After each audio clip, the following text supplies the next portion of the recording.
Ibibazo muze bino binuko urukora bidateye ikibazo cyane. Ndacyagoranye cyane. Inkonyi nkomeje kuba nakwivira mu bintu byanjye. Muze nose birakomeza bimeze nka nimba ariko.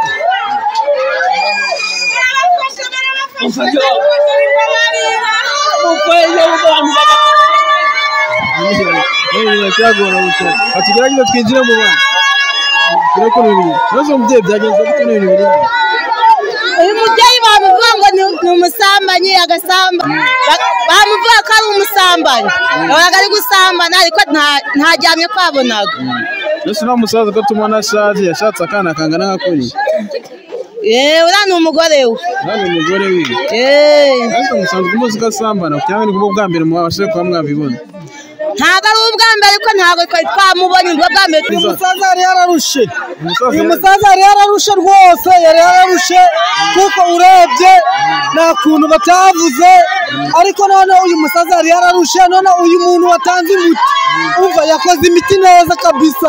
Musanzwe muzi ko uriya mugore ari umusambanyi? Uyu ni umusambanyi, ni umugabo ndubatse. Nanjye najya kuwushaka kabisa kuko ni umuti muzima.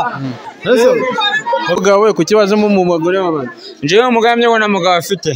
Yakubona mugabo? Yego. Nuko mu kwishanisha ndamwisha mfa 55.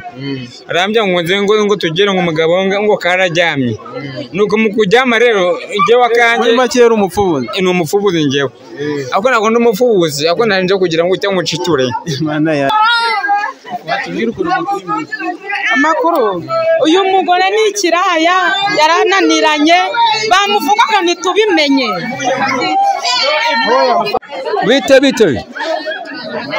mwiriwe muganga, mwiriwe neza. Nagiraga nkubwire ya gahunda ya wa muti wampaye yagize umumaro, ubu nabacakiye baracyafatanye.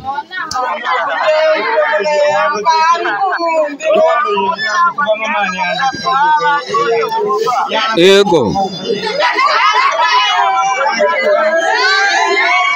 none rero nagiraga ngo ya mafaranga yari yasigaye uzaze nyaguhe, ariko ukambwira ukuntu bafatanuka kuko ntabwo bakomeza kuba gucyaha. Yego n'ubu ngubu abantu bateranye rwose ubu bari ku karubanda. Ngo amagara araseseka ntayorwa, kandi burya ngo amahirwe aza rimwe mu buzima. Habonetse umuvuzi gakondo ufite ubushobozi bwo kuvura amarozi y'ubwoko bwose, gutsirika ndetse no kugaruza ibyibwe, abagore cyangwa se abakobwa bagira imihango ihindagurika cyangwa se iva ntikame, abagabo cyangwa abasore bafite ingano y'igitsina batishimiye n'aka na gato, ku buryo gushimisha abo bashakanye nabo bakundana ubu byabaye umugani.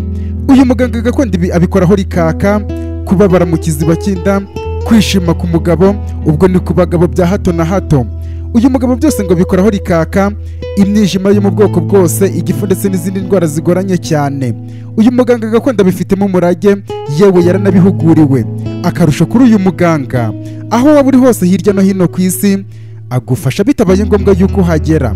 Wowe ubikore nk'uwikenera gusa wifashisha ino nimero ya telefone 079 896 7038. Ushobora no kumwandikira kuri WhatsApp, aragusuzuma aho waba uri hose ubundi akagukoraho rikaka. Witerera amagara hejuru.